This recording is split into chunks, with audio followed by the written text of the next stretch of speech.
Baghdad का बाजार गर्म था। धूप तेज थी और लोग अपनी अपनी मसरूफियात में गुम थे। उन्हीं लोगों के दरमियान नौमान नाम का एक गरीब कारीगर भी था, जो लकड़ी का काम करके अपनी जिंदगी गुजारता था। वो दिन भर मेहनत करता और शाम को थका हारा घर लौटता, जहां उसकी बीमार बीवी और 3 छोटे बच्चे उसके मुंतजिर होते। एक दिन बाजार में एक अमीर ताजिर की थैली गिर गई, जो नौमान के कदमों के पास आ रुकी। नौमान ने थैली उठाकर खोली तो उसमें 100 अशरफियां थीं। आसपास कोई ना था और किसी ने उसे देखा भी नहीं था।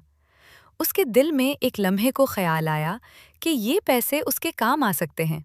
उसकी बीवी का इलाज हो सकता है और बच्चों की ज़रूरतें पूरी हो सकती हैं।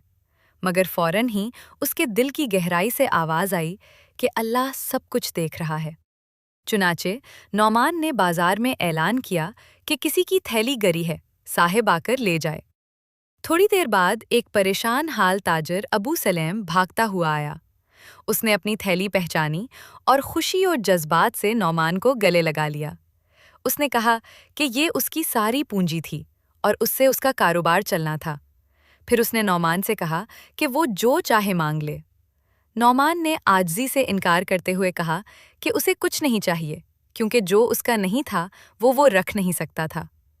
अबू सलेम ने उसकी हालत देखी और उसकी ईमानदारी से मुतासिर होकर उसे अपने गोदाम में काम की पेशकश की और शरीके कार बनाने का वादा किया। मगर नौमान ने कहा कि उसने अमानत इसलिए वापस नहीं की कि उसे कोई बदला मिले, बल्कि इसलिए कि वो अल्लाह के सामने सर उठाकर खड़ा हो सके।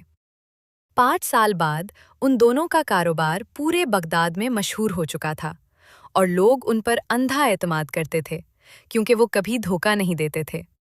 एक दिन अबू सलेम के बेटे ने कामयाबी का राज पूछा तो उसने मुस्कुराकर कहा कि एक गरीब कारीगर ने उसे सिखाया कि दुनिया की सबसे कीमती चीज़ सोना नहीं, बल्कि ज़मीर है, और अगर ज़मीर एक बार बुक जाए तो वो कभी वापस नहीं आता।